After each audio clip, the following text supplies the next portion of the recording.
Okay, I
okay.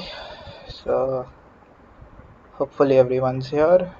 I, this does show that my mic is on, so think mic won't be an issue. Do tell me if anything is an issue. Resolution, mic, font size again.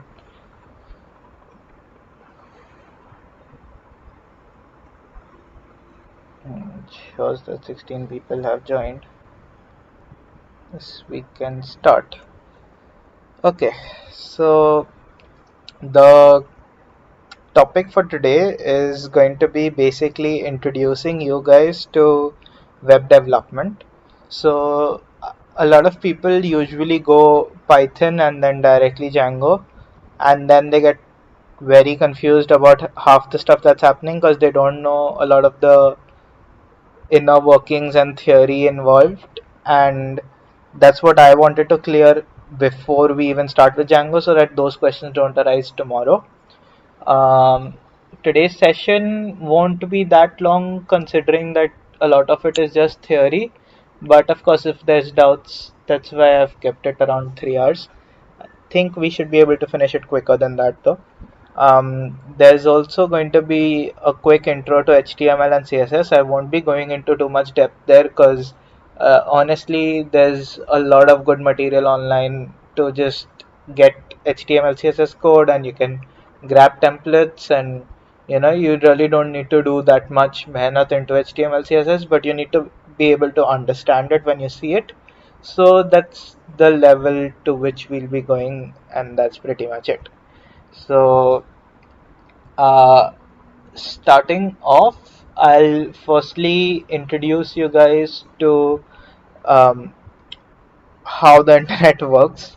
So, there's for any website, there's two aspects. There is a server setting somewhere in the world that is basically serving you the sites. So, think I don't know if I need to sketch much here, but right. So there is a server. Excuse my handwriting. Writing with a mouse is not easy. And then there is the client, which is your device.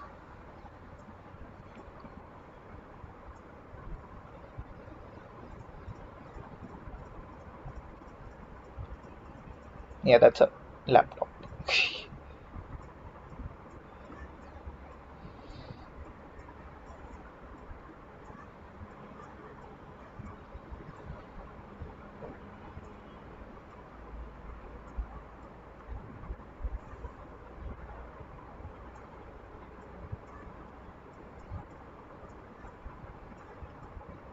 right? So we have all sorts of clients that basically send a request to the server.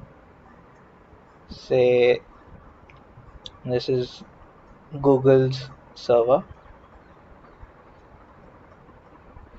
So they will send a HTTP request to Google, which is what we do from a browser.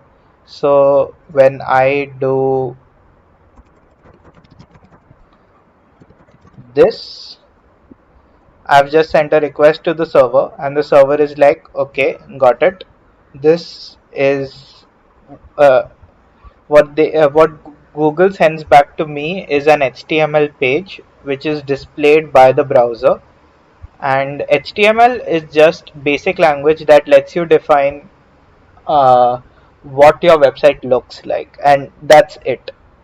Uh, so it's just used for the structure. Um, the full form of HTTP would be hypertext transfer or transmission, one of those two words. Protocol. Basically, it's the protocol that the internet uses on sending hypertext markup language back and forth, which is in short HTML, which can then be displayed by browsers. Another way that data goes around on the internet is through other protocols. So you could maybe be hitting a RESTful API and whatnot. I'll explain what those words mean later. But say you're running Instagram, so that's on your phone, it's an app. So it hits Instagram server, it gets some data. That data is processed by your phone, data including all your friends' stories, their usernames, your current feed, like the top 5-10 posts, so that as you scroll, more are loaded in, and so on. So all that data is loaded in by your app by getting it from a Instagram server, and then it displays it according to the logic that it knows. That also uses, I think, XML. Huh? Android uses XML, which is very similar to HTML, just minor differences. And uh, that's basically how networking works. So I'll just do a quick demonstration. So here what I've done is that I've created server and client ka both ka code in Python. As you can see, it isn't that long.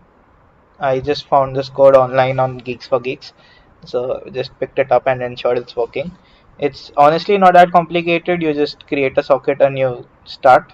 But this is what Django is doing in the backend. This is what any website is doing basically. So uh, as you can see, I've just run Python server.py out here, and it printed socket successfully created. So this part's done. It set up variable called a port. It bind so it ran bind on that port, and basically a socket has now been created, and it's just sitting and listening. So this guy's gonna just be like, okay, keep. So there's an infinite loop here while true, and it keeps waiting for some client to send a request to it. So as soon as I do this, it'll be like, okay, I got a connection, and it sent this text. As you can see, it's sending to the client this text encoded as Unicode 8 format, and then here I decrypt. 1024 is the max number of bytes that it can receive. So if I type in like a huge essay that crosses 1024 bytes, it will not receive the entire thing. uh, but yeah, these are just minor things. This is basically how data gets transmitted across the internet. Now this is only running on my laptop right now, where one code is calling the other, and uh, they're just connecting, exchanging data, and then the connection is closed. But that is how the entire internet works. So uh, for example, now this is a website that I had created some time back. Could I Google and get it? Fair enough. There we go. Yeah, I don't remember the URL, which is kind of sad because I made this site, but yeah, कब load होएगा? There we go. So this is a site that I had built earlier, created in Django. So as you can see, you guys can also reach, like, by the end of tomorrow, I think you guys can also do something like this. The basic idea is that you search whatever and it will look for tweets related to that, give you sentiments related to it, some machine learning stuff to understand what exactly is going on here. You'll have to attend Govind's workshop. I can't tell you that much about all this, not my department. But as you can see, like whenever I search, I'm sending a. Okay, let's search Corona because everyone's tweeting about Corona. Sure. So whatever you search, it gets appended into the URL here. As you can see, question mark search equal to Corona. This is a GET request. So uh, in under HTTP, there are a bunch of protocols that methods. Sorry, HTTP itself is just one protocol, and under that there are multiple methods by which you can access servers. So one of them is get, another one is post. I'll get to the differences between those two as well, but yeah, okay, so that's basically what sort of websites we can build using Django. Um, any questions till now? Like, are you able to follow? I feel like I went a little too quick with this.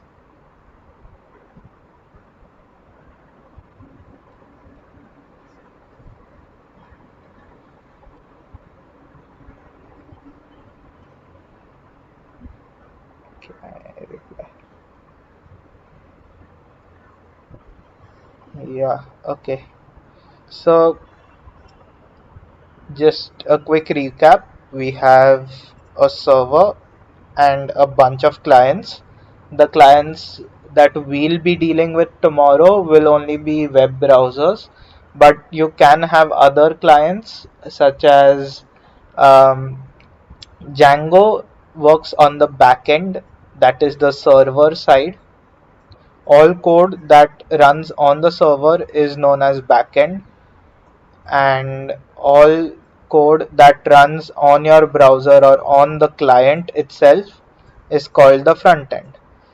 What everything looks like is on the front end side. What functionality it has is on the back end side. So this is looks and this is functionality. Now, one of the most important jobs on the backend side are uh, handling the database and authentication. So, what the server has is uh, it has a database out here, which is either just a file or a yeah, it's usually a file only, some sort of file. It might be a easy to see, can open a notepad sort of file, or it could be a very complicated file with like encryption and whatnot, and password hashing and whatnot. So Django by default does hash your password, so there is a certain level of security. The reason we use web development frameworks like Django is for all those added features that they give us, where creating a website is much simpler. So say out here we could just do something like instead of sending a bullshit message like this, which is just thank you for connecting, we could instead return a message with some actual meaningful data. Say there's this concept of a time server, which is online, which is an online server that keeps maintaining time. It has atomic clocks and whatnot. So that's how all our devices, like the time you see here, the time you see on your phone lock screen, all of those times are constantly synced using the internet with that time server. So it's not that complicated to set up a time server ideally, if you have an atomic clock with you and it's set to the correct time. So you could just get the time from it and return the time. So say, let's for now just send a static time, or we could do,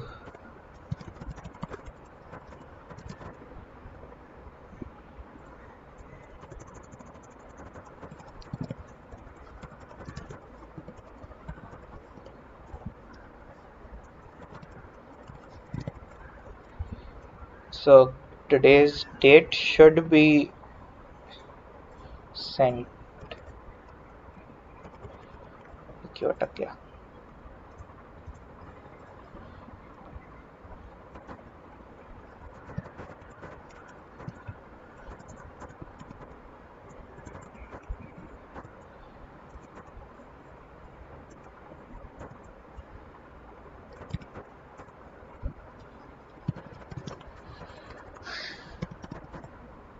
There we go. And client कहाँ गया?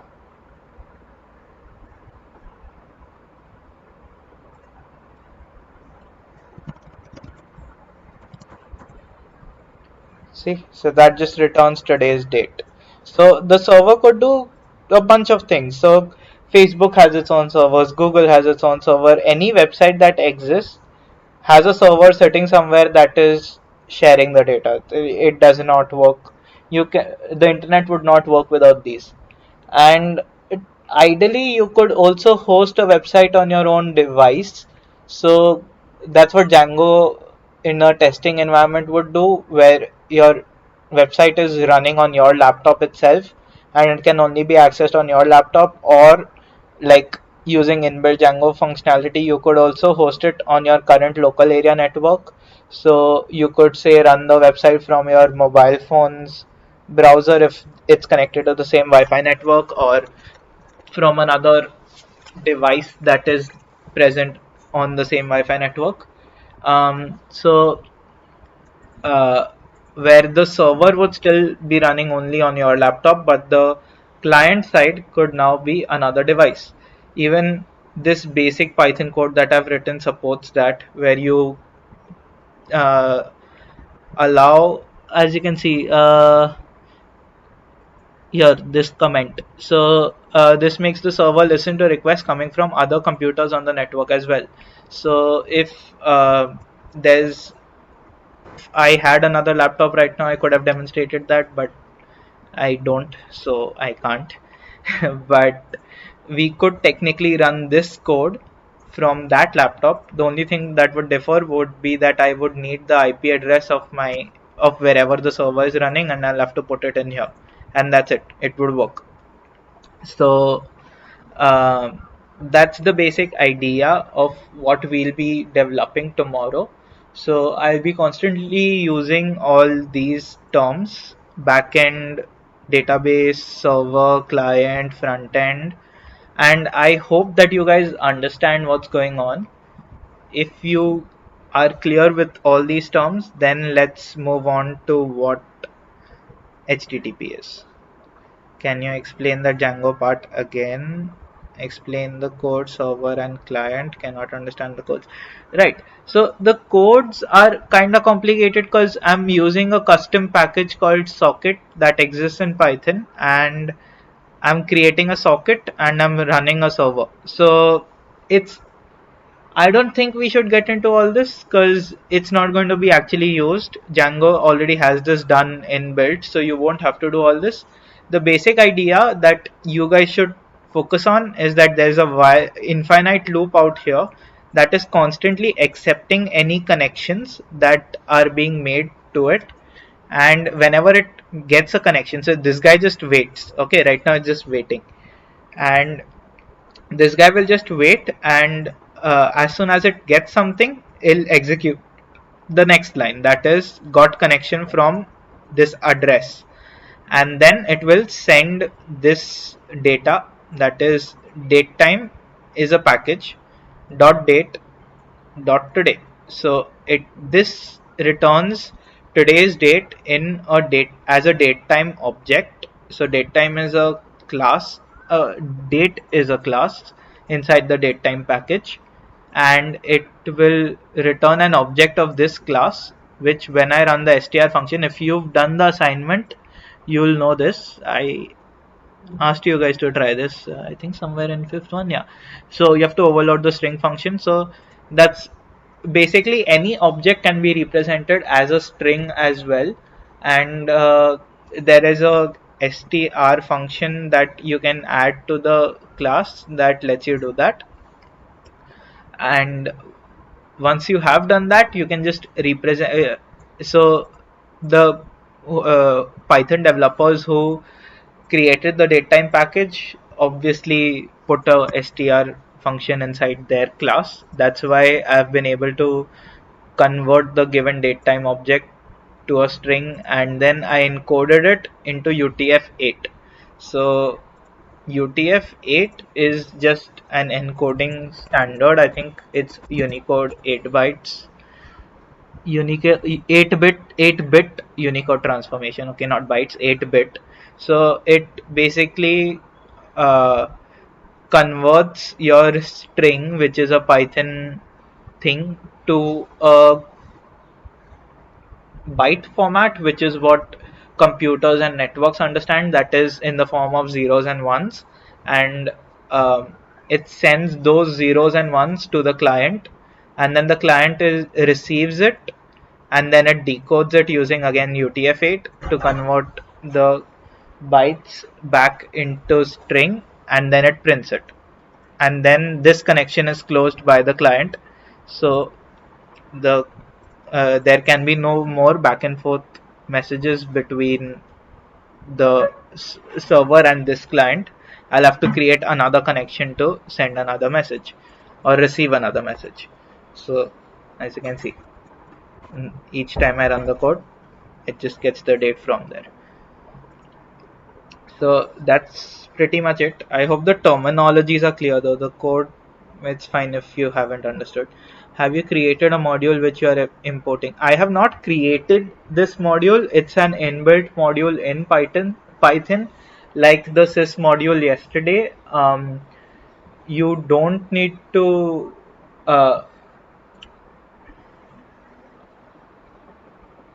Yeah, so that's pretty much it.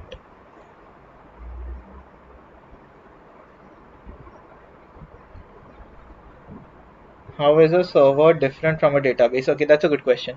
So a server is a database and more. So um, not only does the server connect to the database and get you data from the database, but also it will check whether you are authenticated or not. It will check. So say I log into my Facebook, I should only see the post that I'm supposed to see, right? Like friends, the posts that my friends have shared, or if I go to my own profile, I should be able to see my profile picture and my bio. So all that happens from the server. So I send a request to the server saying that, okay, this is my username, this is my password, I have logged in, show me my homepage. And it'll be like, okay, cool, here is the HTML for the homepage with your picture put inside it, with your bio put inside it. And it'll tell my browser to just display it, and my browser will be like, okay, HTML, I know how to see that. So it will display that in my browser, and I'll be able to see my page. So if I log in as someone else, that will change. Make sense? It's really important that you guys understand the distinction between server side and client side code. So some functionality can also be implemented on the front end, such as the like button on Facebook technically works using front end JavaScript code, where when you click the button, it does not reload the entire page. It just sends a side request like asynchronously to the server and tells the server that this post has been liked.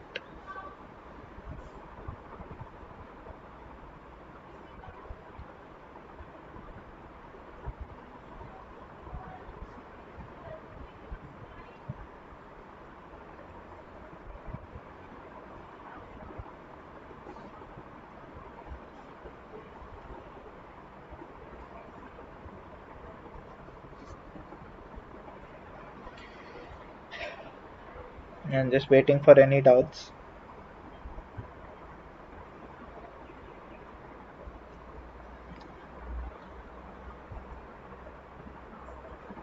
Anything, anyone?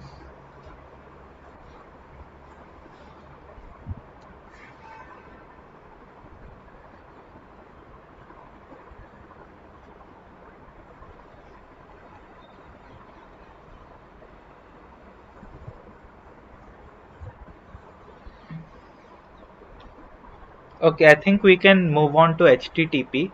Now,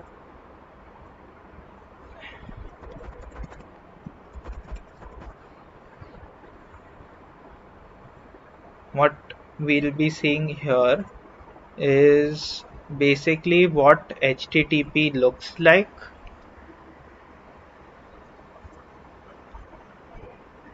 Perfect. Okay. This is a good example. I'll try and open this image in full screen. That did work. That's fine. Click to enlarge. Perfect. Yeah. Is this visible? I think the font size is a bit small. That's why. I don't think I could zoom in more without cutting off the image. Yeah, I think this much works. Take care. Is this visible, guys?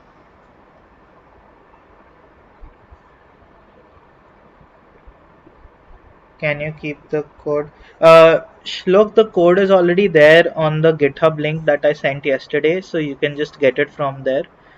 Server sends request to the database. No, the server contains the database. So the server is a device. Okay, it's either a laptop or a PC or a big ass server. You must have seen data warehouses. I'll show you a picture.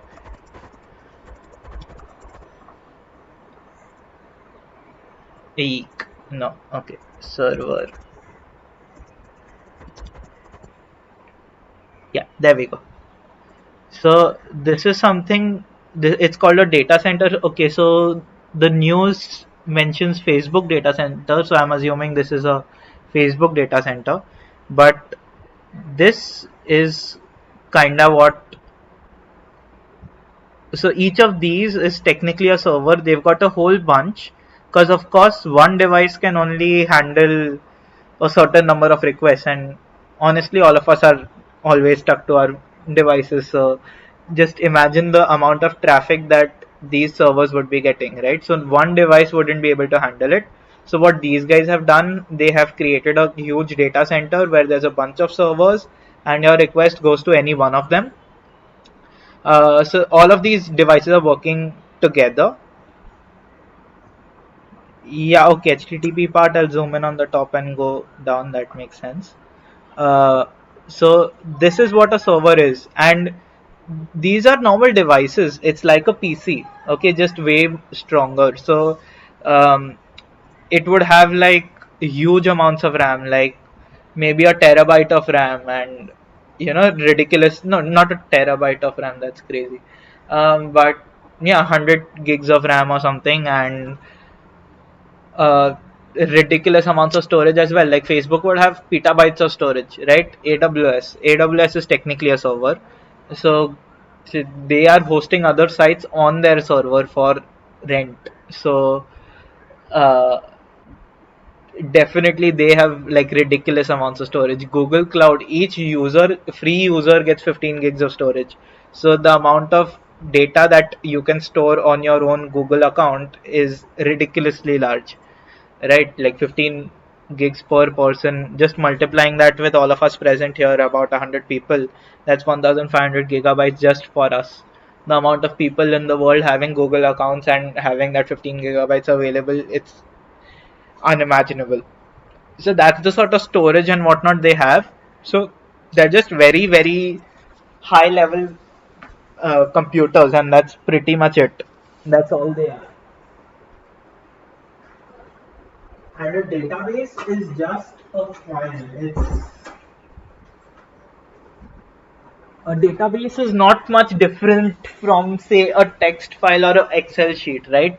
But like, it's just way more optimized to get a whole bunch of queries quickly implemented. So say you want to search for all posts, like I searched that website of mine for all tweets related to coronavirus. So what my website did, it sent a request. Firstly, my browser sent a request to my server, which is hosted somewhere. Okay, and that server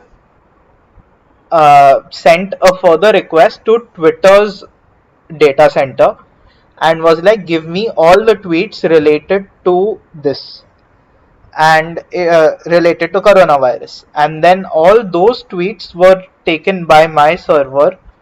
It ran some computation on it to get all the sentiments, to get those graphs, and then those two graphs as images, and all the entire list of tweets was sent back to my front end. I'll just show you that happening live.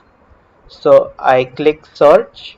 It sent a request to my server. It's that sent it further, got all the tweets, ran the analysis, and gave it back. All that happened. Like, I couldn't tell you about the entire process happening, and it already happened. It's that fast. And then it gave me the list of tweets, how subjective it is, how what the sentiment is it positive, negative, etc., etc. Any news related to it? I don't know why news is not working. I think Google blocked me from scraping their website. Makes sense. Um, yeah, so that's what is happening here. That's what happens with almost every website. Just like, so if I go to my own Twitter account and I want to see all my own tweets, I send a request to the Twitter server. It goes to the database file. It's like, okay, I need all of Ankit's data, gets all the data out of that file. This procedure is called executing a query. So any data that you're requesting from a database, you call it a query, query. I'll note that down as well.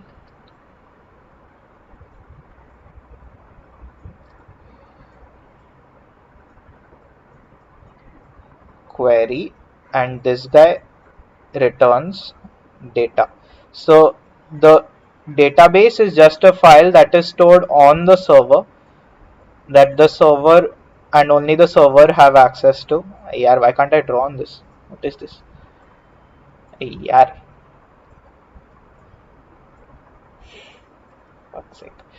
Uh, Data. Yeah, works. Okay, so this guy sends a query to the database, which looks for the data and then gives it back to the server. And then the server is like, okay, this is Ankit's data. I have verified that Ankit is logged in. He sent me his password, and then it will return that back to the browser, the data, uh, embedded inside an HTML file, and then that HTML file is displayed by your browser. So HTML is just basic stuff. You can see any HTML by doing this. You can, I think it's the shortcut is Control Shift I to open the side panel. This is called the inspect panel. Um, and here you can actually see the HTML that I've sent. So you can actually say, okay, wait, let me search something.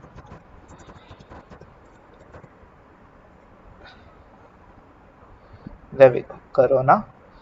I can actually find this graph over here. I can find each of these tweets ka row inside this table, which is a table at some point. Yeah, there we go. There's the table. So you can see the table. You can see the rows in the table, each row inside the table, and so on. So HTML just has data. Like as you can see, it's just text over here. It's plain text. The data that comes in is plain text. Even this plain text. So the server inserts all this plain text into the HTML. So this table and whatnot I would have hard coded, but out here the database, the server has stuck in those things inside the table. Otherwise, the table would have been blank. So this is a really good website as an example, simply because we also have the empty part available, where as you can see now the table is empty. So it's the same thing, but now zero rows have been appended, only the main row is available. So if you go inside the table, you'll find that there's only one row. Earlier there were a whole bunch of rows after this row. Now it's only this row. The data rows are not there because there is no data. So all those rows are appended by the server into the HTML. So even when Google gets you data, like, okay, huh, why not use this page? So I just search this thing at Google and I can see Google's code for it. I can see, as you can see, all this also, it's like plain text. It's not like it's a variable and then the value of the variable is being displayed, or there's no concept of programmatic stuff inside HTML. It's plain text, just how to make it, what to make it look like. So div is a division, h3 is a header tag, so it makes the font bigger, and um, if there is an a tag, I think there might be an a tag. This is supposed to be a link, right? Let's see, there might be an a tag somewhere inside the h3, no? Huh, surprised. There we go. Okay, a tag. So a tag is an anchor tag, which is just basically anchor tag is basically used for links. Oh, I just found something out. So if I click here, that's still, ooh, cool. Apparently, anywhere you click on this line or between them, it's still a link. That's cool. Yeah, right. So uh, yeah, so HTML just defines that stuff, like basic what things look like. If there's an a tag, it knows to make it blue and put an underline on hover and stuff like that. So that's what HTML does. I'll go into a lot of depth with HTML today, don't worry. What's the difference between a database and a data warehouse? Oh, that's a good question.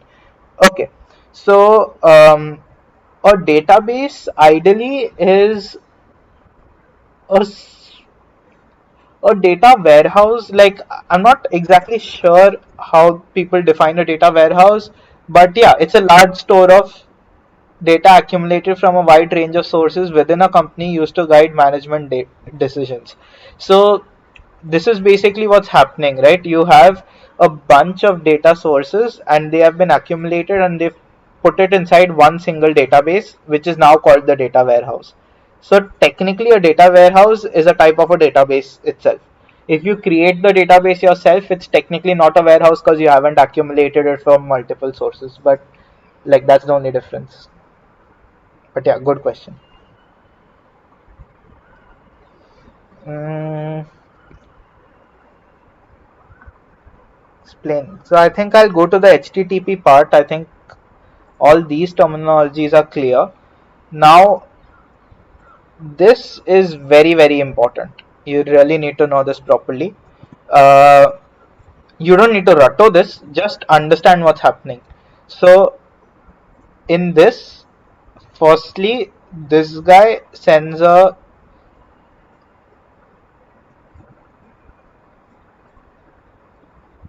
request, and then the server gives it a response. That is how a website works. Okay, you sent a request key, I want to see my homepage. It responded with HTML of your homepage. So um, as you can see, this is the format for an HTTP request. You can see those as well in the inspect tab. You can go to network and you can actually see all the HTTP requests made. So now if I search Corona, it'll, oops, there we go. So increase the size of this. Yeah, so it just sent a request to the URL, this thing. The method was get. As I said, there are two very common methods, get and post, and there's also a host of different methods like put, delete, etc., etc.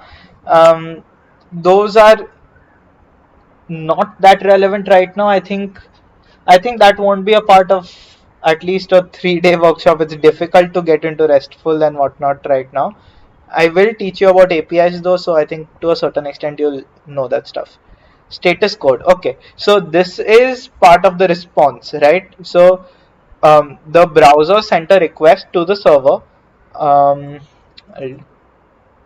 and so I'll redo this. As you can see, it sent a request, and here comes the response, right? So for that split second when it was only showing one thing, that was just the request. I have no way of clicking that or like making it stop while it's sent it but not received a response. I can't really show you the content of just a request, at least not here.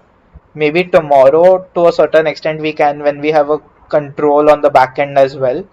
Yeah, then we can, because then we can make the backend wait for 10 seconds before sending the response and whatnot. So then you'll be able to actually just see a request also. Right now it sent a request and received a response, and you're seeing the summary of the entire thing.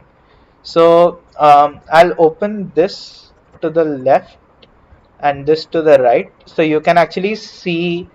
So this is just an diagrammatic representation on the left, and on the right you can actually see actual content from an actual request that I made to an actual server. So as you can see, it has a method, a scheme, a path or a URL. So here's the URL, here's the method. There'll be a status code. I don't know why they've not mentioned that. I think that's because this is just a request. No, it's not just a request. No idea why they haven't mentioned status, but that's there. Content type. So when you're sending a request, you need to explain what sort of content it contains. Again, UTF-8 encoding may text/HTML has been sent. That is, the content of the file has to be interpreted by the browser as text/HTML. When we're writing HTML, you'll realize it could also be text/JavaScript or CSS or whatever, right? So I think we'll have that. Um, Here there's a JS file that has been received. I think status code 200, content encoding, content type, application JavaScript, as you can see. So it sent a JavaScript file, it's giving me JavaScript. Let's look for other stuff. Is there a CSS? There's a PNG. So content type is image/PNG, right? So that's basically, each of these is an HTTP request. So what has happened is I requested for a page. This guy got that page, and then that page that it got had a bunch of URLs. So if I do hide data URLs, I don't know what will happen. Nothing happened. Okay. I think these are data URLs. Whatever. So uh, how would I look for maps? Um, right. So the HTML that this guy returned to me also requested a bunch of other things. Okay, it requested for an icon which was a PNG. It requested for all these links a CSS style sheet, a JavaScript file, Fusion. So see, the first one that I've mentioned in the HTML is fusioncharts.js, and that's the first one that it requested from the server and got, fusioncharts.js. So this is just for the charts, the fusioncharts.js. So um, that's how it works. So it sends a request, it realizes, oh, the response that you've sent to me, you're saying there is an image that's supposed to be there, there's a JavaScript file that's supposed to be there, a CSS file that's supposed to be there, your CSS, um, CSS content type text CSS. So it's like all these things you're saying they're supposed to be there, so please send them as well. And then the server is like, right, take those. So it sends those as well. So that's what we're getting. There's a whole bunch of additional stuff. There's the date and time when it was sent, what sort of server it's been sent from. Um, yeah, what sort of data to accept. Okay, so when you're sending the accept, this is data related only to the request. This is headers from the response. This is the URL and basic general information. So as you can see, there's headers, message headers. Message headers had content type, content disposition, all these headers, right? Content length, uh, what server, what date, etc. are all here. The content of the message you can see here in response. This is the response that it received, the entire HTML for this site. This is what was run by the browser to actually display this screen. And so here, instead of okay, a very important type of data that can be transferred by HTTP protocol is JSON. JSON is JavaScript object notation. It is basically data in a certain format. So those who know what a dictionary is in Python, I think we covered them yesterday. I think everyone would know. As you can see, it's a dictionary inside a dictionary, like it's a bunch of nested dictionaries, and that's pretty much it. There can also be lists. So say I think I might be able to show you this if there's a JSON. No, I've not made any JSON requests out here in this site, so I don't think if I could find anything here. But it also could have lists, it could have dictionaries. JavaScript has a very similar notation as Python. That's why these are very interchangeable. We might be working with JSONs tomorrow. It depends on what project we work on tomorrow. I have a few ideas. We could work with anything like that. We can take a poll tonight or something. Um,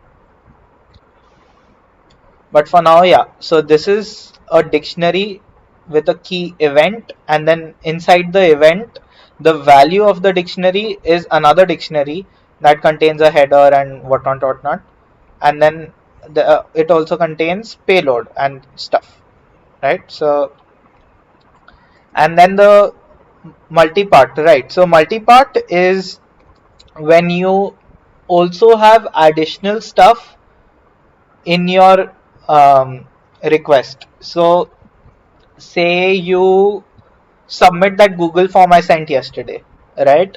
There you have to upload images and your email. So email is text and the images are, well, PNG files or JPG files. So uh, it's a form that you're filling that has multiple parts, and they might have a different data type, or a different, basically it's a different data type for each of them. So there, usually when you're sharing files, images, like basic text data, anything is fine because that gets converted directly into bytes and there's zero issues. So plain text, numbers, dates, all that's normal. That does not require multi-part. But if you've got images or um, a form inside another form, like multiple forms together, as you can see, they've given an example of an audio recorded via microphone. So all these things, all this type of data is stored in the multi-part section. So basically any HTTP request, so I'll click a screenshot of this and go to new. Wait, can I save it? Yeah, save a copy. Okay, so I'll share this picture with you guys so you guys have that for reference. Sketchboard. nahi. Oh yeah, I'll save it as a sketchboard file. I'll just export it as an image. Pictures. No, not that pictures. Pictures.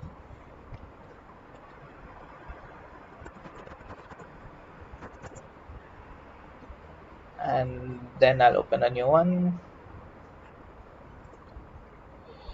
Yeah. Now HTTP, we have a request,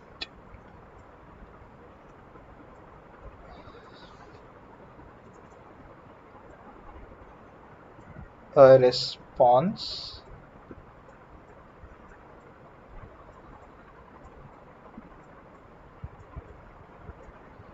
and these have um, inside them message, which is either a request as a form. So when you send a GET request, there is no data that is sent. You're only sending a search query corona that is there in the URL itself. But when you're submitting a form, um, can I demonstrate a post request? Do we have a form? Login sign up कहीं किया गया? I think this could only work. It's not like no. Sign out, sign out, sign out, sign out, sign out. And another account. Yeah, there we go. So here when you're logging in, why can't oh, I can teach you guys phishing also. That'll be fun. Um, so yeah, say I want to log into this email and I do this and I go to network. Request method equal to post preview. Now of course it hashes the password, so you won't be able to actually see my password. Otherwise I wouldn't be doing this right now. So it looks like absolute garbage, but it sent my password in there. Okay, it's encoded it as it's done all these encodings to it, so that's why you can't understand what in hell is it showing, and that's a good thing. I don't want to reveal my password here. But yeah, so it actually sends data here. While did I close the I didn't know. Okay, I clearly did close the sentiment one. Get request again. In get request, you won't have a body. That's pretty much the only difference. Um,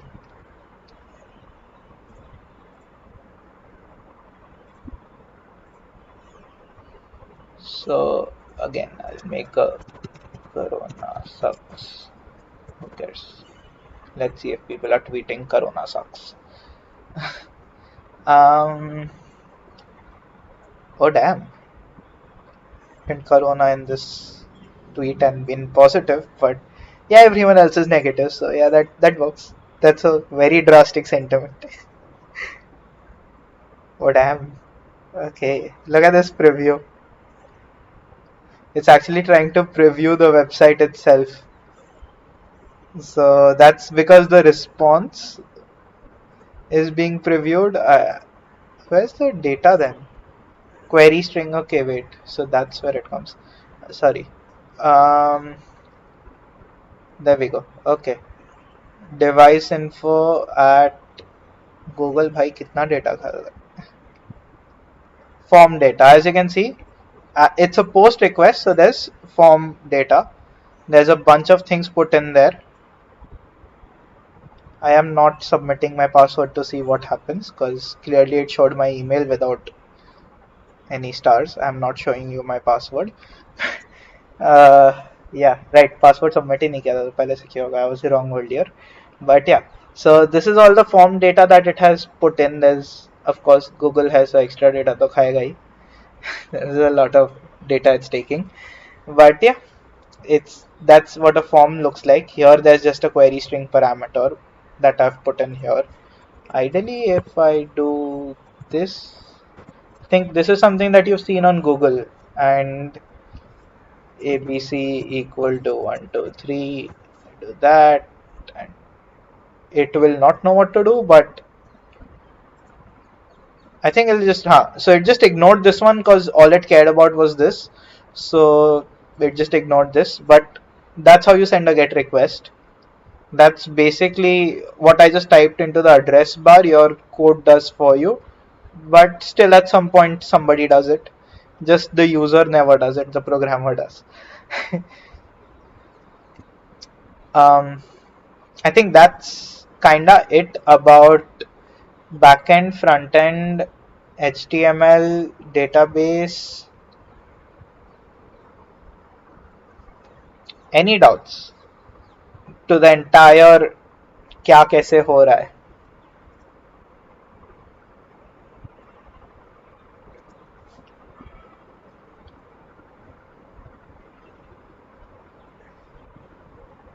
Till then, let's see. Model view controller, APIs, SDKs, introduction to computer networks, and all as well. Um,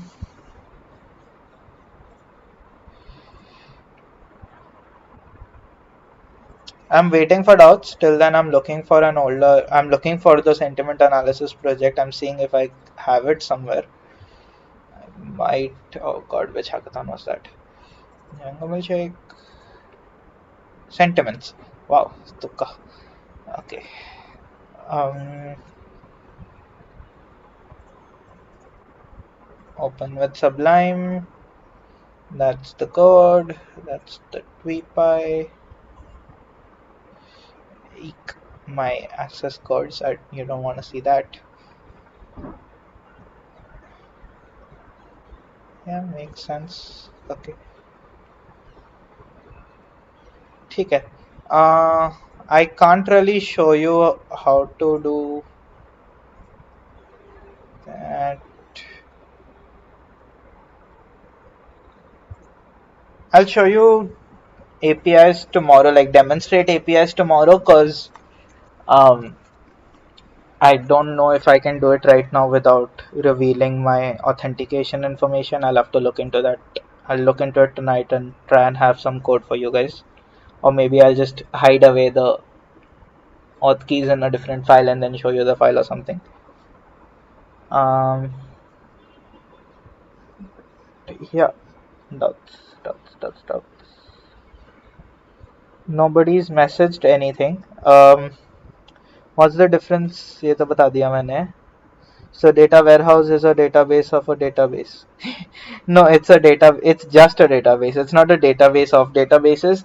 It's a database that was created by copying data from other databases. You know, it's like lunch time पे तुम खुद का डब्बा लाए नहीं हो तो सबके डब्बे में से दो दो पीस उठा रहे हो. That's what a data warehouse is. और दो दो पीस की जगह पूरा उठा रहे हो क्योंकि कॉपी पेस्ट कर सकते हैं. वर्चुअल है data. Yeah. Okay. No doubts. Manav has zero doubts. Smart boy. Okay. Mm, did that? Yeah. Mention everything here. Header.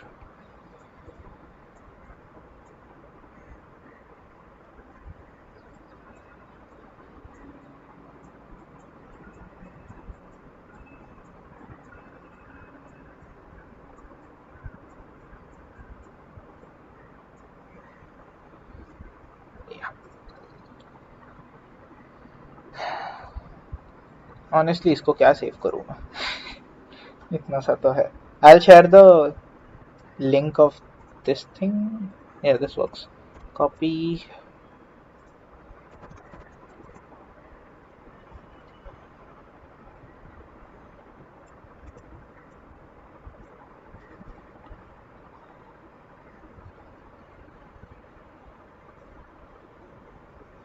Uh, right, Priyanka. So, as I said, we don't need to go into the statistical analysis part of it, like what's actually happening, like how it is happening. We don't need to go into it. The I just showed you a website that I had built to demonstrate how networking works.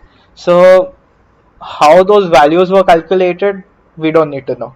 That Govind could cover if he covers a machine learning workshop. But some math happened and the text of the tweets got converted into that, and that was sent to us. The sending, how things were sent and how things were accessed, is what was I was why I demonstrated that website. So I've sent that image to you guys, and I'll also send ये वाला image so you guys can refer. There you go. um so you guys can refer to these. These Python codes are already there on the GitHub. I'll now explain what an API and an SDK is and what the difference is, if you guys have understood HTTP and the web framework.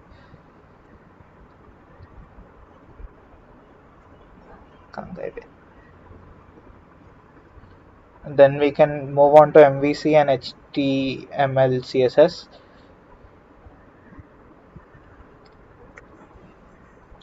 Okay, I think you guys know it. So um, what an API is, it's basically an application programming interface. There you go. Is that it lets you get data from someone else. So to get the tweets for my website, I use the Twitter API called Tweepy.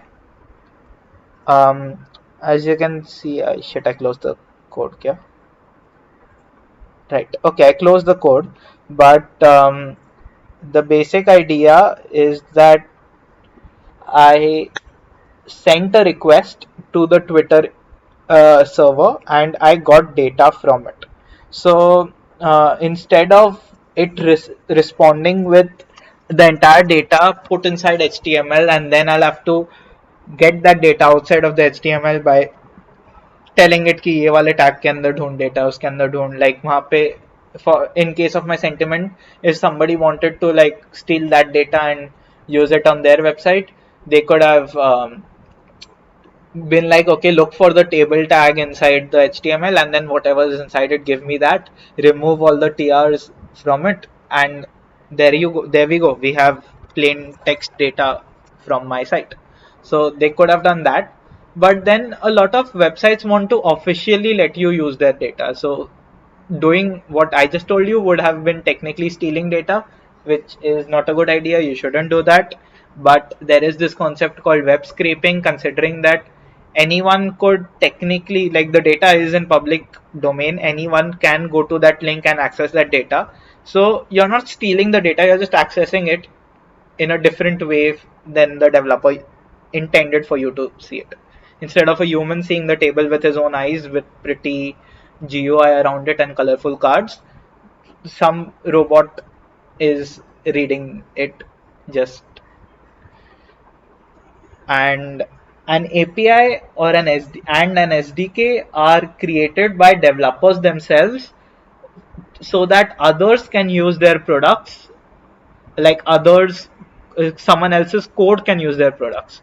So I use the Gmail API. Okay, yeah, perfect. ठीक है, मिल गया example.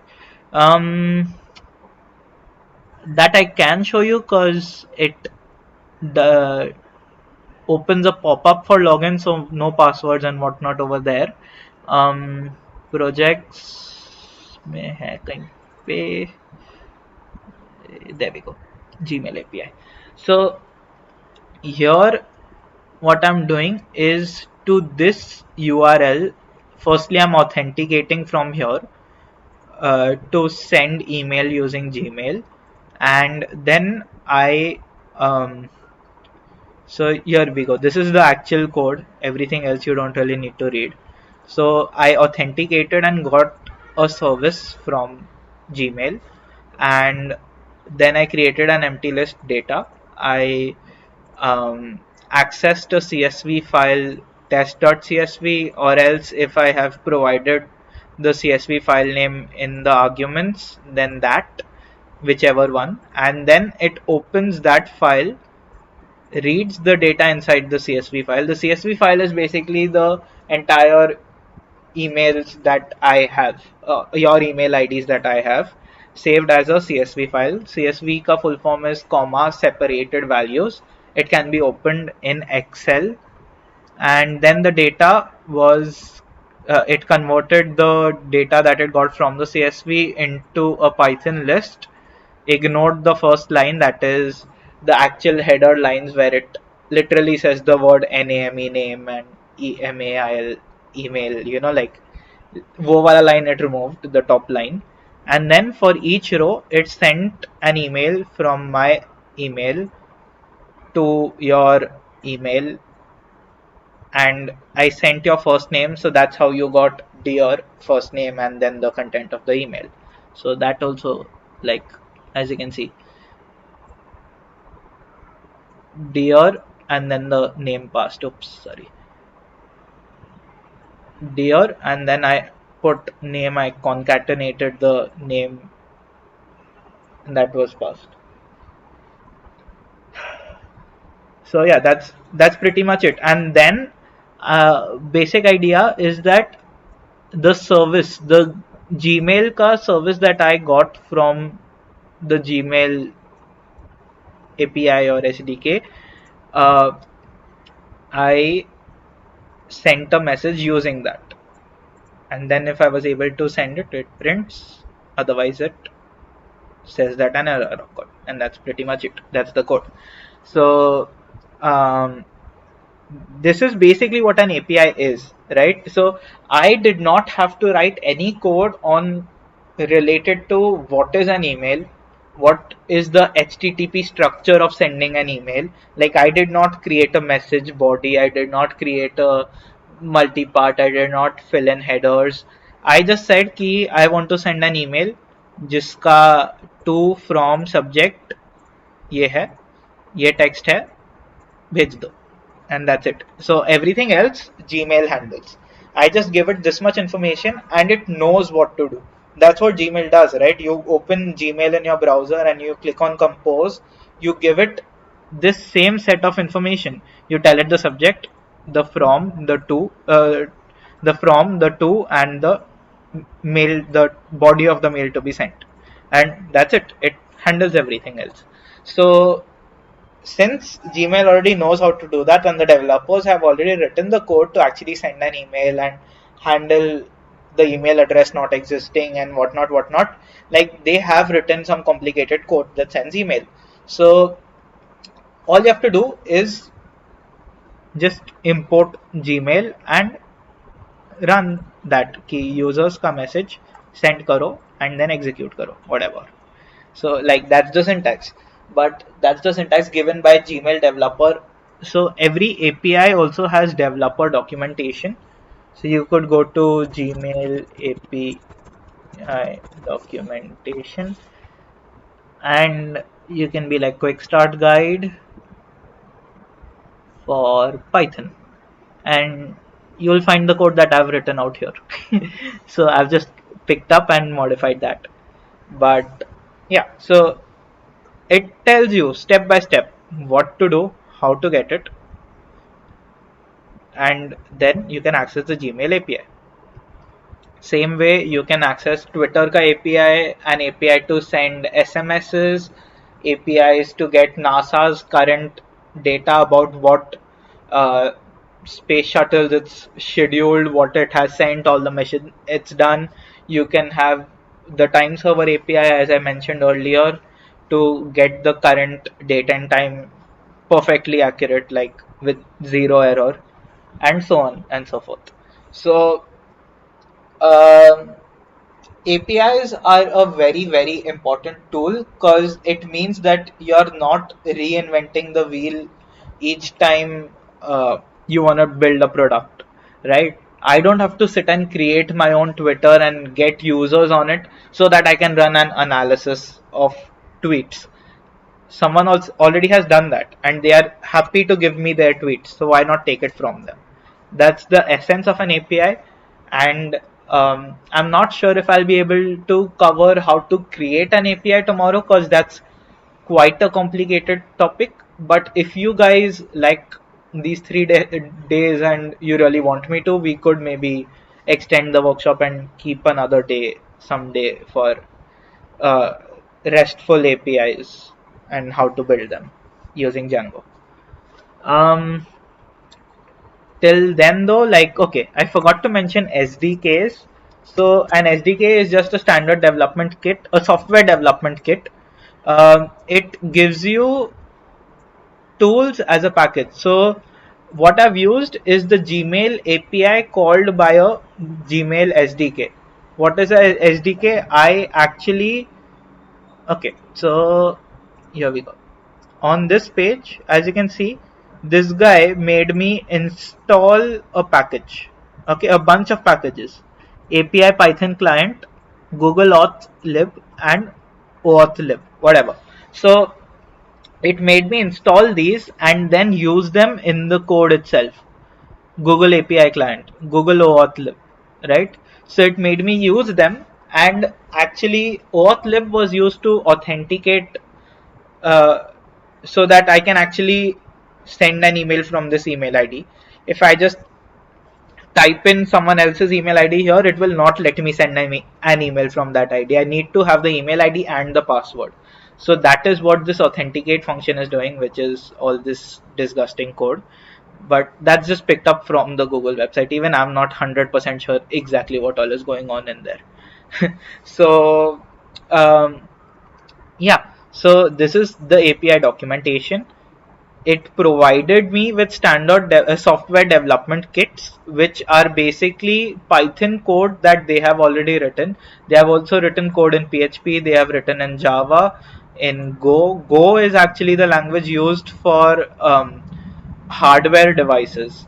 Um, so that means technically a hardware device can also send an email, a Raspberry Pi or an Arduino or something. Like, I'm not sure which of them uses Go. I think I don't know. I'm not that much into IoT, but they do have documentation and ready SDKs for all these languages. So you could code in any of these languages and be able to use Google's code and quickly send emails. So yeah, so SDK is something that you install onto your PC, that not onto your PC, but rather an additional. Um, let's close WhatsApp. Yeah. Uh,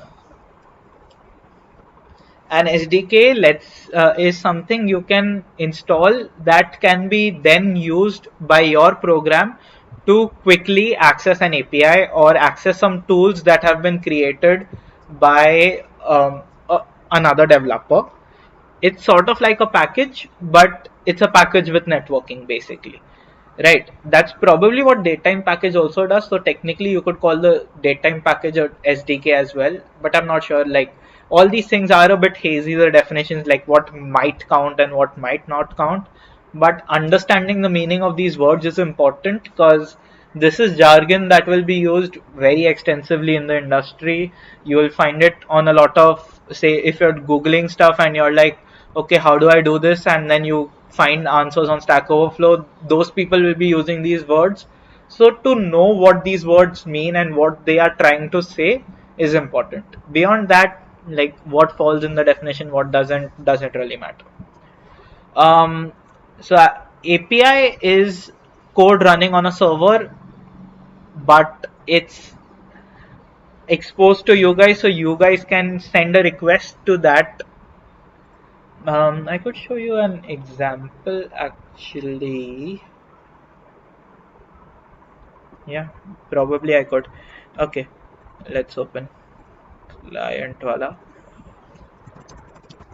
Let me see if this works.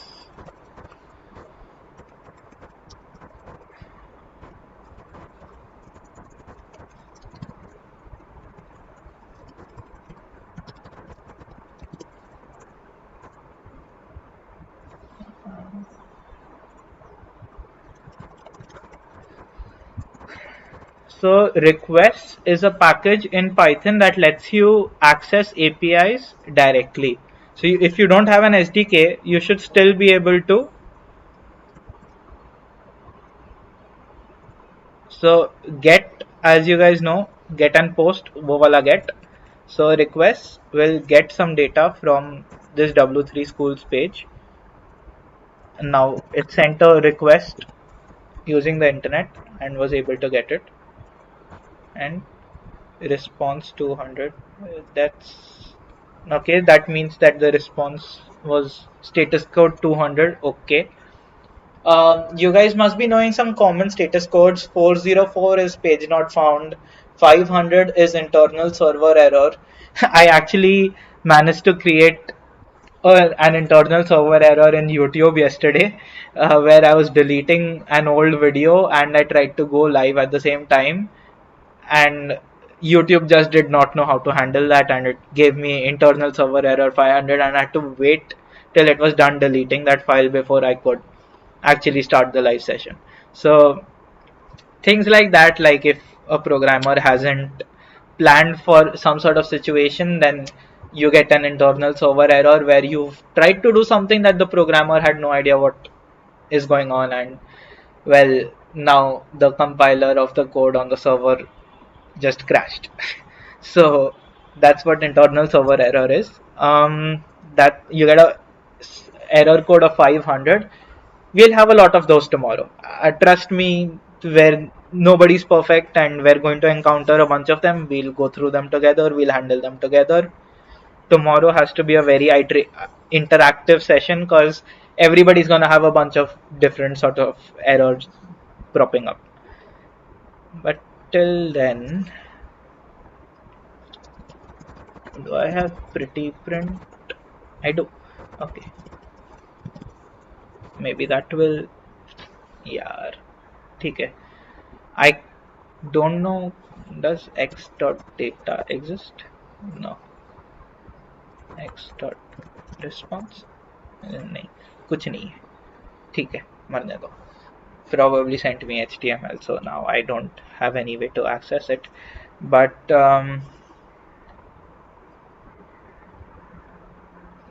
delete, get, post, request. Yeah, ठीक है. Fine. I think that's pretty much it for the theory part for today. The only thing left is MVC, Model View Controller. Um, so Django is not an MVC, it's an MVT, that is Model View Template Model. And yeah, I'm right. Yeah, it's MVT. So MVC is the most common uh, way of developing websites, if I could say. Like, we use frameworks like Django or Flask or Node.js or Laravel or Ruby on Rails. Like, there's a whole bunch, right? A ridiculous number of things available to build websites. But so these are known as frameworks. Have um, they have ready code that lets you build websites quickly. And what is this ready code? It expects models, views, and controllers. Or in case of Django, models, views, and templates. So the basic idea is that a model is one class. Okay, Python wala class yaad karo abhi. So it's like a blueprint for a database table. A database always has database has data stored as legit tables, rows and columns wale tables. So legit will be like this, and say we're working with the user table. So we'll have an ID, we'll have phone, we'll have name, of course the password, and so on, right? Say age. Okay, just in case, just because there was a column and I was OCD. So then we'll have data filled in like one, whatever, phone number, name,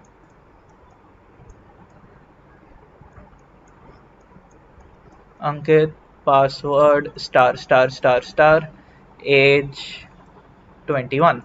So that's what the database would store, a table like this.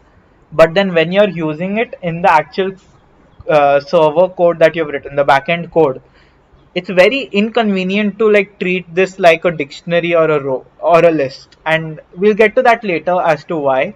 But basically it's quite difficult, especially because there's a whole bunch of additional things that are also stored that you don't really care about as a developer. Say, is he an admin, is he a staff of this website? The password will be stored as a hash. Is the password salted and stuff like that? Like a lot of nonsense could be stored in the user table, and you only care about say username, password, and the ID, and you don't care about anything else that much. Phone and age rarely. So you want to be able to access it quickly and only access the parts that you care about. That's why what it does is that it converts this into a class user. So that's something that we'll do very often. And then the class will have all sorts of things, right? It'll have the ID, it'll have the phone, it'll have the same things that are there as columns as attributes. And each row in the table is represented as a class in the code, and each row is represented as an object, and each table is represented as a class. So, for instance, there we go. Okay, so now this is a Django website that I built for the college. It's an attendance system. It was actually implemented in the computer department. So teachers were taking attendance for the students on their phone.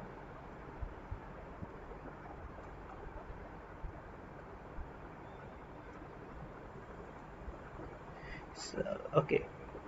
It would be better if you could take an example to explain APIs. So as I showed you, the code for the Gmail is I installed an SDK for the Gmail, and I then sent a request to their API. That is, somewhere some developer from Gmail has created some code that is running. Okay, it's running and it's constantly listening, just like the server is running. It's been running since ages and it's still running. Where is it? This one. Still running. It's still waiting for responses, right? Our video has been going on for 2 hours. Still, no worries. It's constantly running. Okay, and it's barely taking up any CPU because CPU usage, because there's nothing happening with it. So it's just waiting. Something comes, then it does something. So right now it's just waiting. Same way, somebody created code that too is running on some Google server somewhere, and it's just waiting. Like कोई तो email भेजो, कोई तो email भेजो, and जैसे ही किसी ने email भेजने की कोशिश की, it'll be like ये okay, I get to run this code, runs this code, again waiting, right? So that's basically what an API is. It's some code on some server somewhere जिसका उन्होंने तुम्हें documentation दिया हुआ है कि you can call this server using this URL. You will have to either put in these get parameters, वो ऊपर question mark करके, या तो post parameters data के अंदर ही like a form.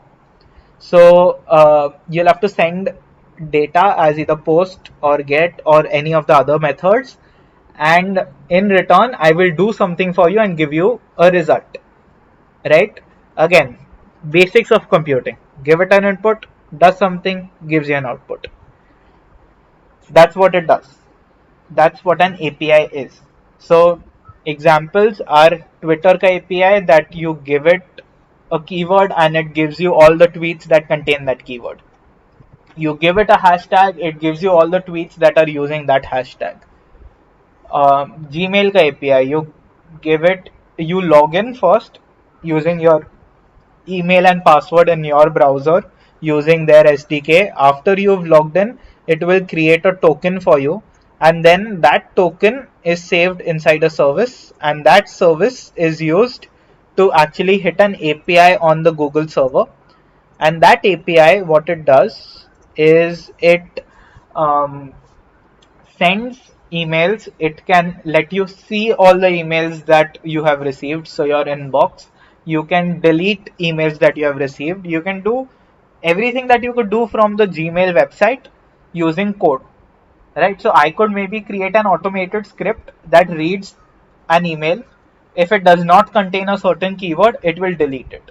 Or if it does, so say I'm very annoyed that Uber is not letting me unsubscribe from their emails, and they keep sending me emails about promotions and discount coupons and my recent rides, but I honestly do not care. So I could write a Python script that runs maybe every night, and it accesses the Gmail API. It goes through all the emails I have received in the day. It looks if any of them contain Uber and marketing or promotional or a set of words, it will just delete that email. So that's the reason why APIs are created, so that others, users of the system or other developers that want to create better systems based on your API can do so. A very good example, as a developer, what you might use. Now as a customer, I explained what I might use the Gmail API or the Twitter API for. As a developer, I could maybe use the Google Maps API to say display my location on my website, right? So right now, if you go to my website, you'll just find a pinpoint and a link to maps. So when you click on it, you can actually see my current location, not my current location, my address, right? But if I wanted, I could maybe use the Google Maps API to maybe at the bottom or maybe somewhere at the side, I could have a tiny little box showing my address ka actual location as a Google map. A lot of websites would have those. Like if you go to say Lenovo's website and you're trying to look for service centers, they're using the Google Maps API. Or have I hosted Brainy Streets? I don't know if I've hosted this one. If I have, then Bapre. I do think I have hosted, right? So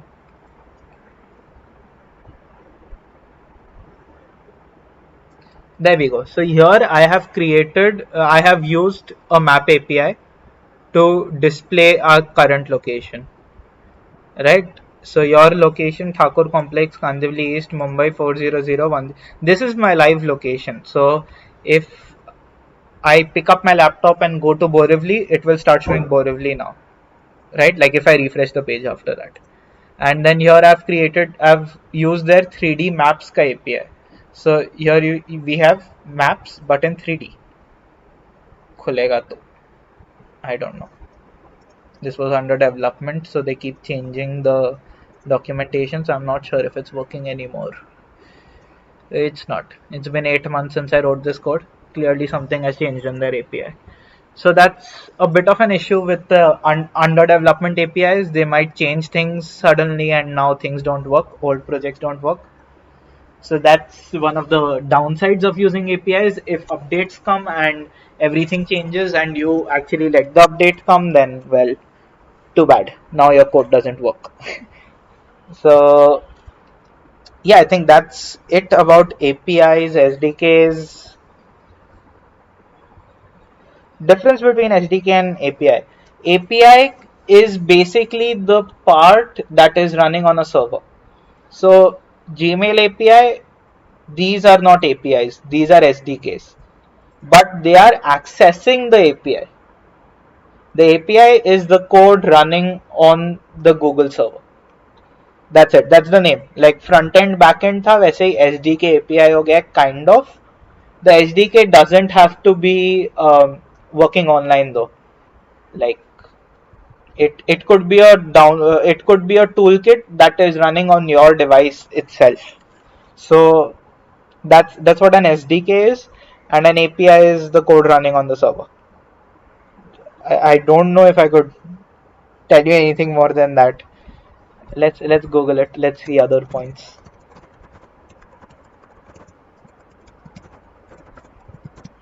But this is a very common.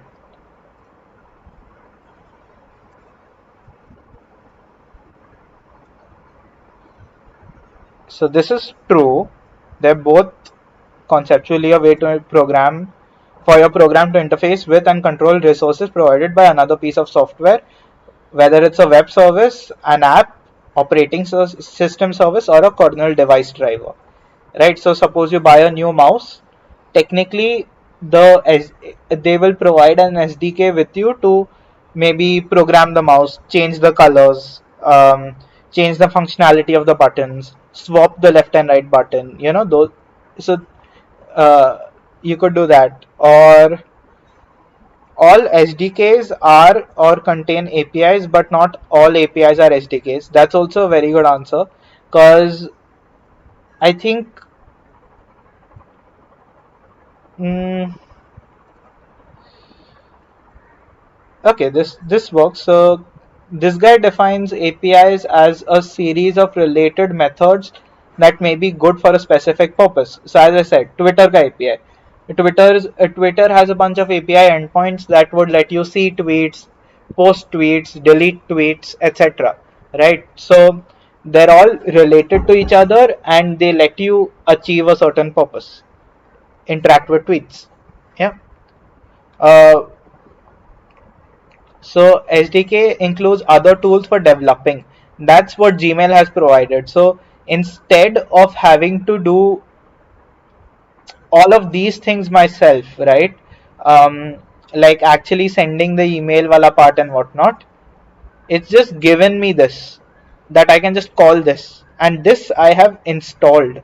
Like I literally did pip install and I installed these into my Python. So that is an SDK that gives you additional tools that make your life easier.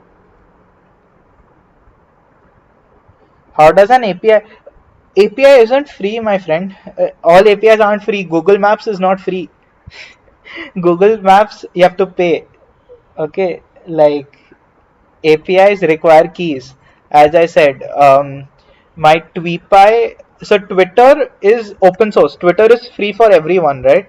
So that's why even its uh, thing was free. But to access TweePy, you need to have you need to have API keys. I think that's going to be in their introduction only.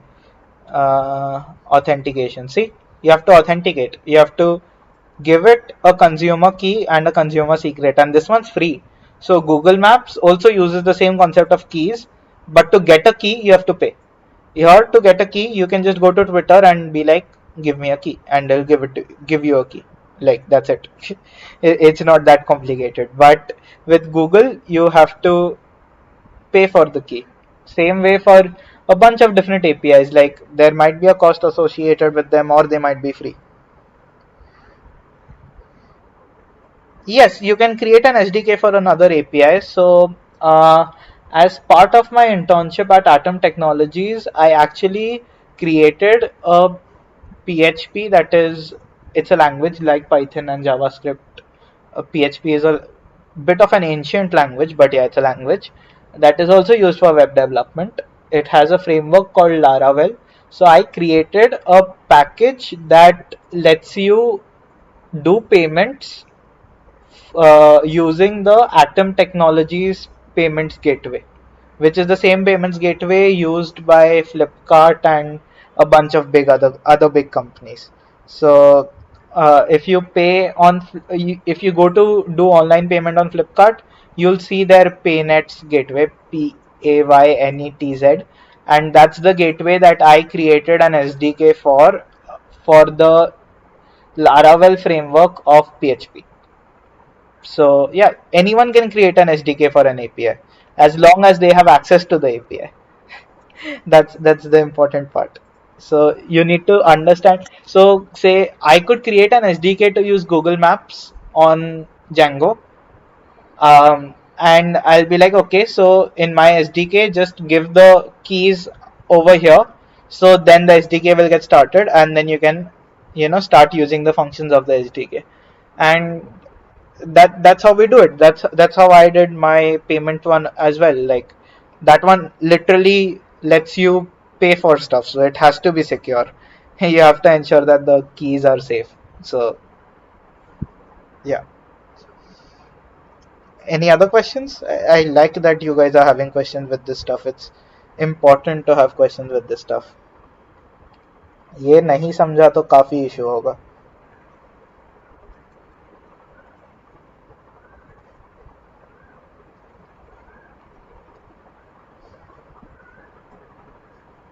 Anything else you guys want to ask? Or I think we could take a small break. I could ask you a few questions and then we could do HTML CSS, which won't take more than 40-45 minutes. Because I think I've covered all the topics that I wanted to cover other than that. Oh yeah, oh shit, I left MVC in between, so इसके doubts बता दो फिर MVC complete करता हूँ फिर we'll go to HTML. Tushar says works. Anyone else? Any questions? A quick recap would be great. I agree. It would be great. Fair enough. So, the topics we covered today, let's use Sublime Text only.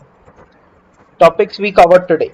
Um, Backend, front end. This has server, database. This has client, browser, uh, HTML, CSS, JavaScript, Ajax, etc. Python, PHP, Node, JS, etc.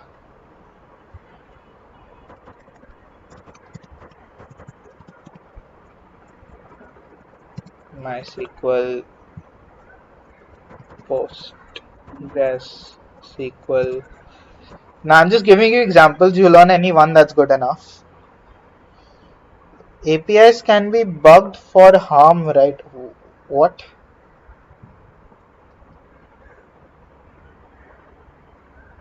Uh, APIs are usually created by the person who's created the product itself. So, say the Twitter API would be created by the Twitter people themselves because no one else has access to their database and their backend. Only they do. So, only they can create the API. But SDKs, yes, other people can create them because they're just packages that interact with the API. So, ideally, yes, you could create an SDK. Say, my payments SDK could have taken the keys and instead of keeping them secure, mailed them to me. We know how to write mails. Uh, I've already showed you code to write mails. So I could download the Gmail API for PHP and stick that into my package. And yeah, it's possible that an SDK could be bugged for harm. But a lot of this is open source and they're hosted on reliable platforms, and if somebody reports you, you're dead. So it's very risky to put bugged stuff. So it's very unlikely that if you find an if you find an SDK, that it will do any harm. But yeah, you might not want to give SDKs your credit card information. Yeah, that's fair enough. Makes sense. Right, coming back to a recap. So let's split the screen and also have that image available. Kangai. Anyone remember what I called it? There we go. Ouch. Okay. Why is it transparent? Mm,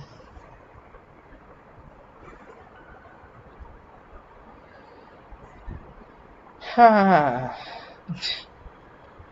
that's inconvenient. Okay.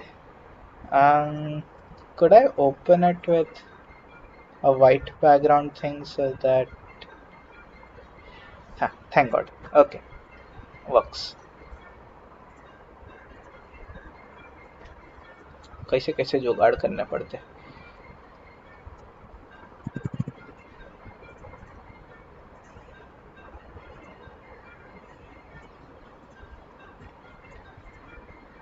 Then hell, I can't even scroll. ठीक है चलेगा. I can see it. That's what is important. Um, and then what else did we cover? We covered HTTP. That has head response, request, headers, message body, methods, get and post, um, multipart. What else did we cover? APIs and SDKs.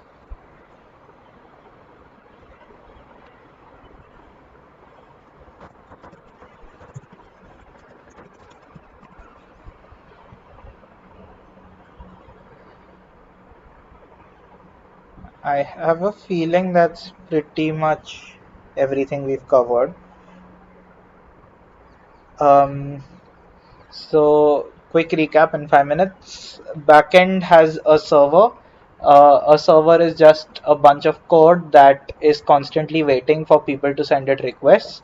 Whenever it receives a HTTP request, it will do some stuff and give it a response. Response can be of any type of content. The content type could be JSON, which is JavaScript object notation.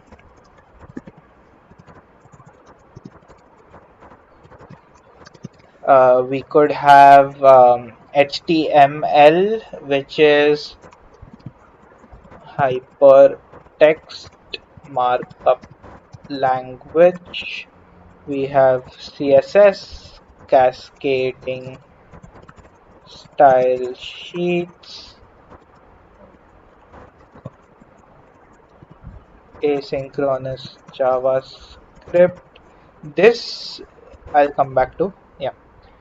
Anything else that I need full forms for? I think that's enough. Yeah.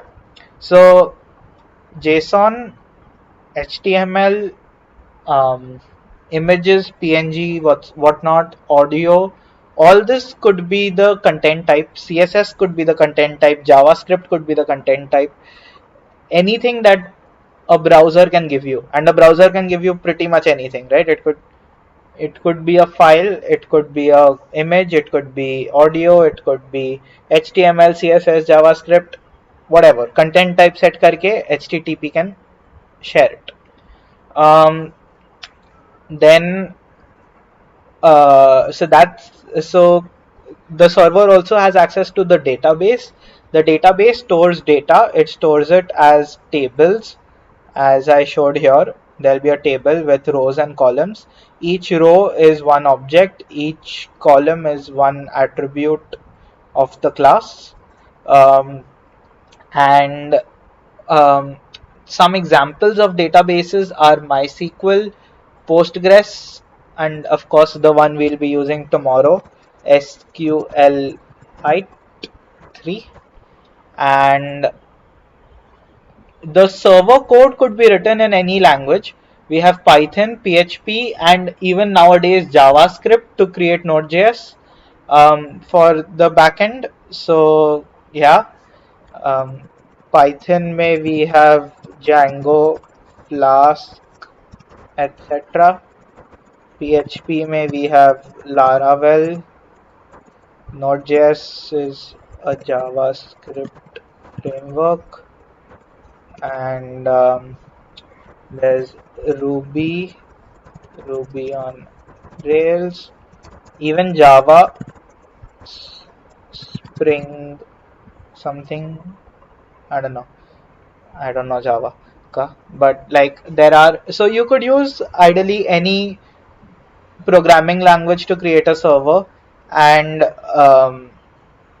all these frameworks exist to make life easier in those programming languages that help you handle password hashing, user management, converting database tables into programming classes, object oriented classes. So Java does that, Python does that, JavaScript also probably does that, PHP does that, you know, all of them do it.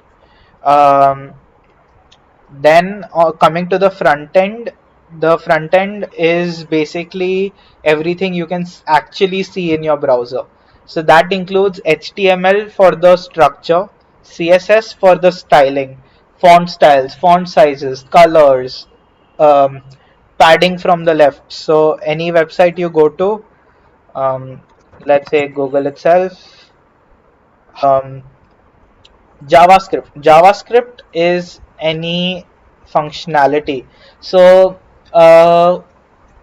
say uh, what example do I give you? um, mm, I think let's keep JavaScript on the side right now because it's difficult to explain while we haven't built stuff. But one simple example of covering JavaScript and Ajax would be the like button on Facebook. um, any interaction you're having with the server, if the browser is the one that is sending the request, then as soon as it gets a new HTML page, it will just reload the page, right?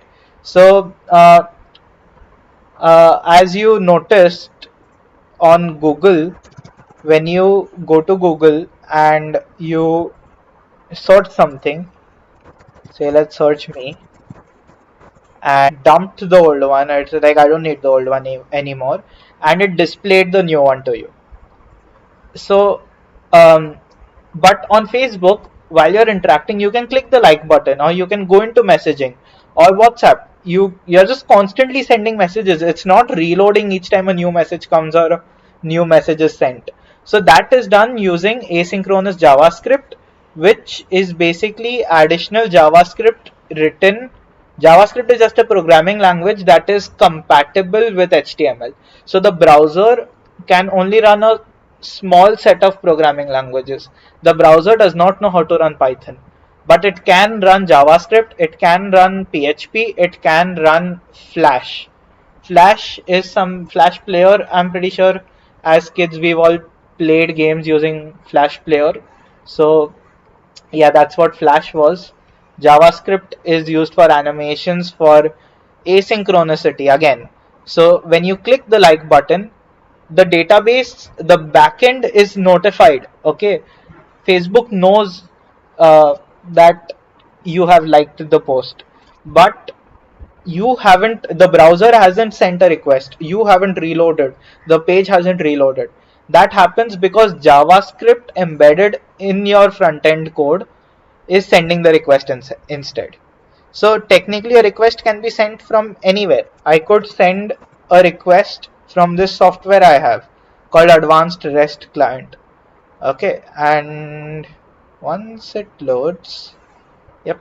So as you can see, I've been testing Google APIs. Best time to visit. Let's see what this gives.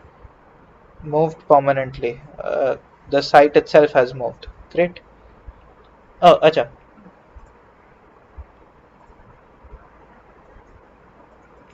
Why can't I copy? Okay, let's send it here. Send a request there. There we go. So this gives me an HTML page, right? So this is not even a browser. This is just a random software. Okay. And it's used to send, get, post. You can select what sort of request you want to send. You can set the headers yourself, as you can see, content type and whatnot. I can insert headers and whatnot. I can change the body that is being sent. I can add any variables. That's a complicated feature of this guy. Nothing to do with HTTP as far as I know. So a request can be sent by anyone. Basically, the point was that.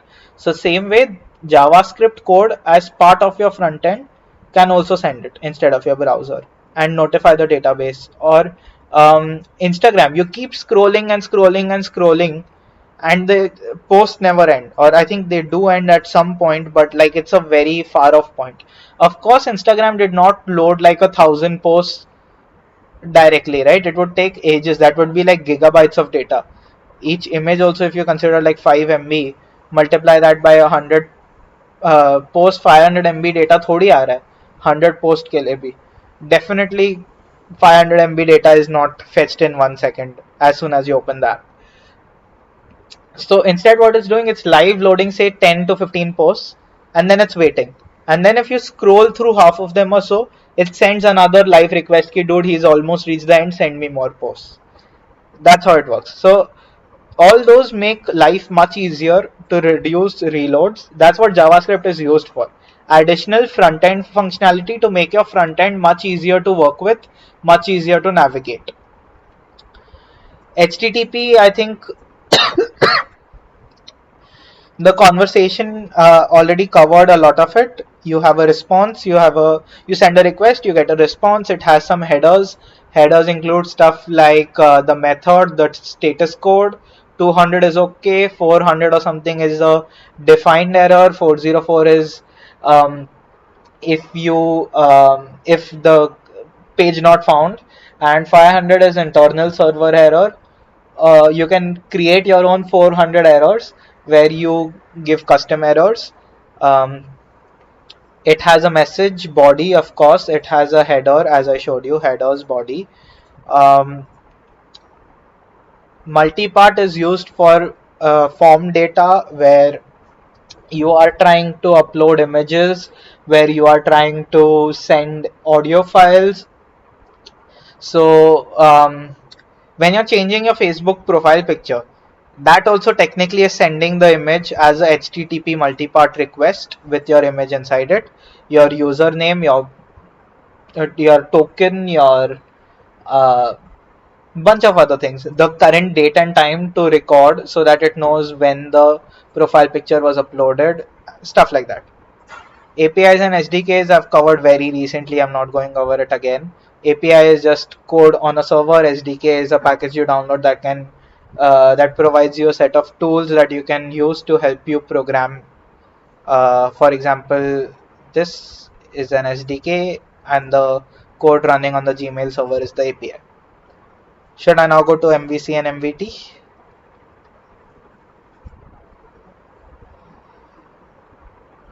Which is the best language for server side? Ooh. Um, See, arguably in today's generation, either Python or JavaScript. The thing with Python is that it's great for beginners.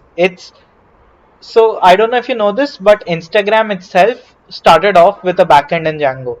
I think it still has a backend in Django. That's why the messages are gadbad, because Django is really bad with notifications. So that's why you sometimes don't receive notifications of Instagram messages, because it's very difficult to get it working properly in Django. But other than that, Django is pretty amazing. So that's why I think Instagram also chose to use Django as their backend. And Django was released, I think, in 2013, which is round about the time when Instagram came out. So नया नया निकला था तभी, so they went with the coolest new thing. Right now, Node.js is working out really well. The reason is that JavaScript is not as high level as Python is, so it does not. So it's way more lightweight.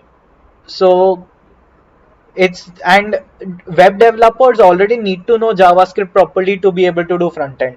So no removing the requirement of learning another language to do backend is an advantage. So that's why Node.js is also very commonly used. Um, Django is quite simple, so I like to use it as a introductory thing or at hackathons, because it's very easy to code in. So that's my personal preference though. But yeah, definitely in terms of language, Python and JavaScript are recommended for backend.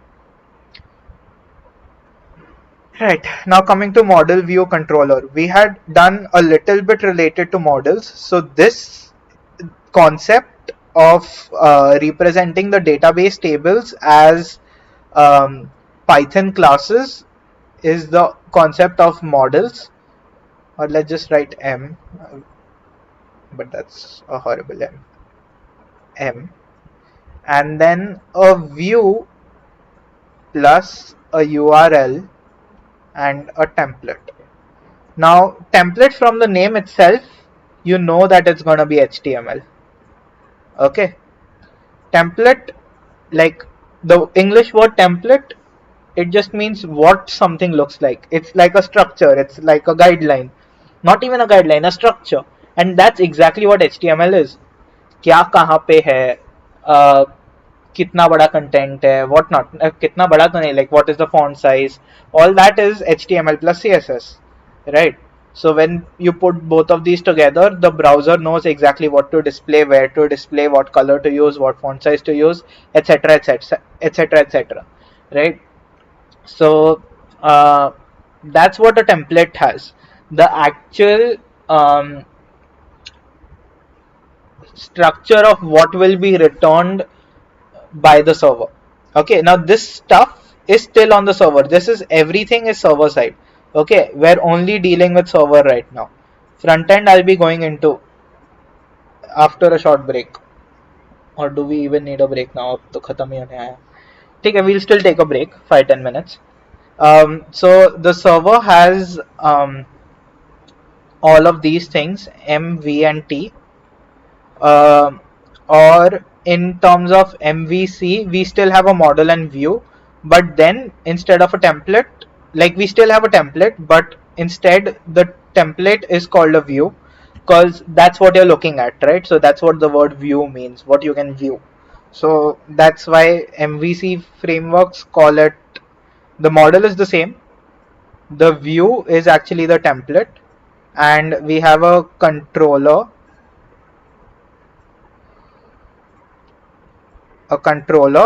which interacts with the model to display data from the model. So that is kind of what like Django's views are. Okay, so MVT is a much less used format, but in the modern world, it makes a lot more sense than MVC, because ideally a website wouldn't only be dealing with one type of model at one point of time. So say on Facebook, you would have a model for a user, a model for a post, a model for a comment, and so on, right? Groups and what else? A lot of things. But like basic social media would have a user, a post, a comment, you know. Um, Likes, technically, I think even a like would ideally be a model or at least a relation between a user and a post. But this is debatable. Post and comment definitely would exist as models. So when you're loading your home page, not only are you loading data from the user table, that is your own data, your profile picture in the top left that shows up, your username, your writer status ka dabba. You also get posts, a bunch of posts, a list of posts from your friends, a bunch of comments on each of those posts, and a bunch of likes on each of those posts. So you're interacting with all the tables at once to show one view. In the MVC format, that can be done, it's not an issue, but it just does not make sense looking at it from a controller perspective, which is handling everything related to only one model. So say you want to display the home page, so it'll be like, okay, first get me all the friends from the user model. That is one controller being called. Then another controller is called to get all the posts for that list of friends. And then another controller is called to get all the comments for each of those posts. and then another to get all the likes, and then all of it is rearranged, the data is rearranged so that the likes and comments are put together in the JSON with the post, and then it's sent, which is horrible, like the amount of nonsense you're doing over there. But with the MVT framework, you can directly access the models. You don't have to go through a controller, which means that the getting the data and organizing it is now a much shorter process. So that's what.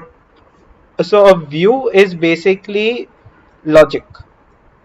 Okay, so it will fetch data from the models as and when required. It will save data into the database as and when required. It will do authentication. It will do all the logic. Okay, so model is related to data. That's a horrible D. De mosquito. Data. This is logic, and this is the HTML plus CSS.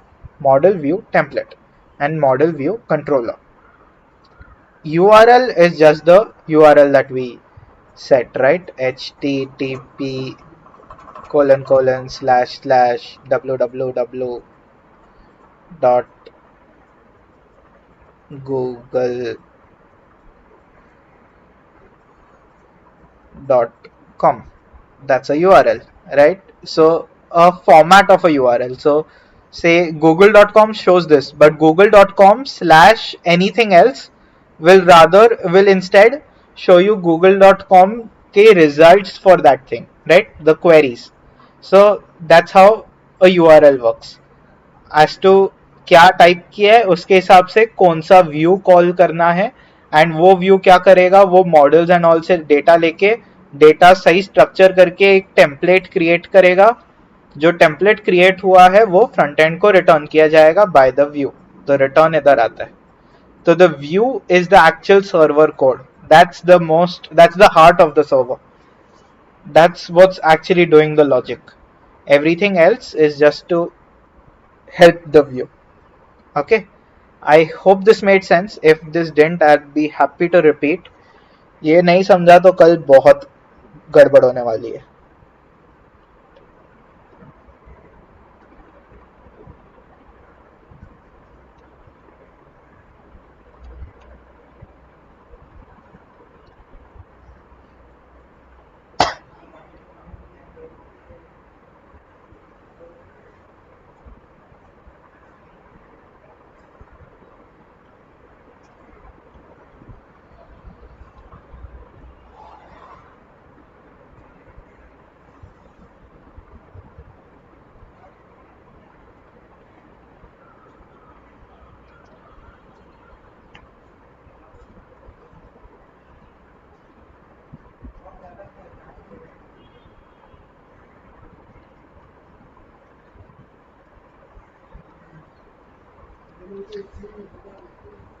Right. Okay. I think our doubts coming in. WhatsApp पे तो कुछ नहीं है. One more time, please, भाई कितना? We can get on call later. Or do you mean only MVC? Yeah, I think you mean MVC only. ठीक है. Sorry. ये काफी messy हो गया. I'll use sublime text.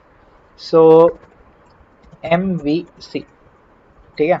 This is model view control classes and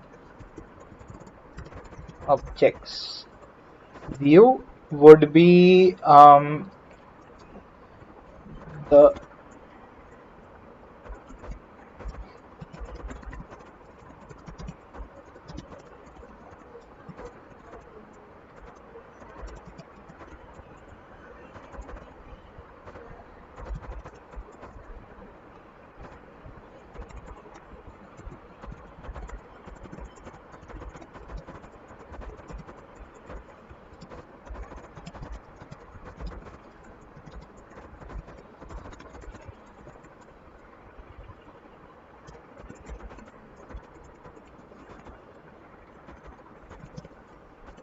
so that's what a view is in MVC. In MVT, this is what we call a template, no other difference. Controller logic related to a specific model.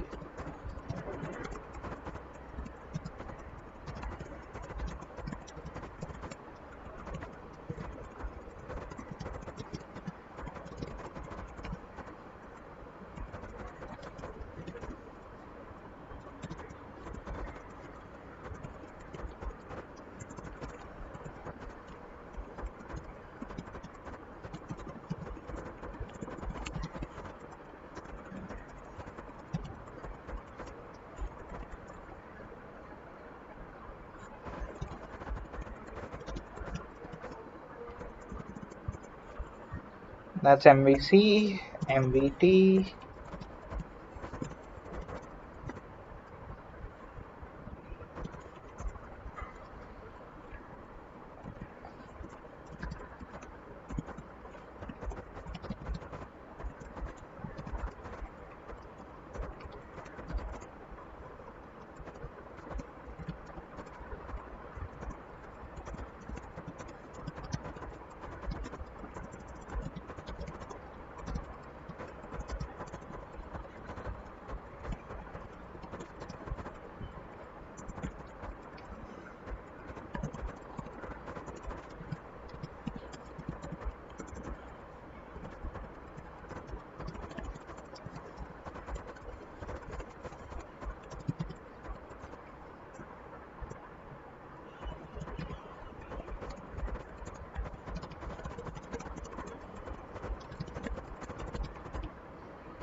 चल रहा है, चल रहा है. So, right. So that's basically what MVC and MVT are. Um, type करके भी डाल दिया है. I'll share this on WhatsApp. बंद कर दिया ना. Anything else?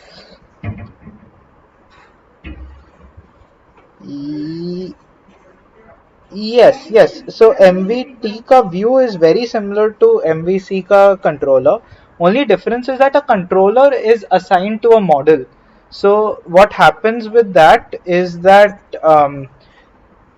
when you want to fetch, as I said, as I gave the Facebook example, when you want to fetch data from a bunch of models, the controller ka style gets a little inconvenient. So that's why the MVT was created, I think, to fill in that gap. But a lot of current frameworks also still follow MVC, so you need to have an idea how both work. But I don't think you'll have too much of an issue if you try one MVT and then you move on to MVC, because it'll just be a step up in complexity. Like MVT is much simpler to understand, considering that the model and the controller have now been disconnected. So now let's take a 10-minute break. I think I'll uh, come back at 5 p.m. sharp, and we'll do basics of HTML and CSS and wrap up I think by 5:30, latest 5:40. Cool.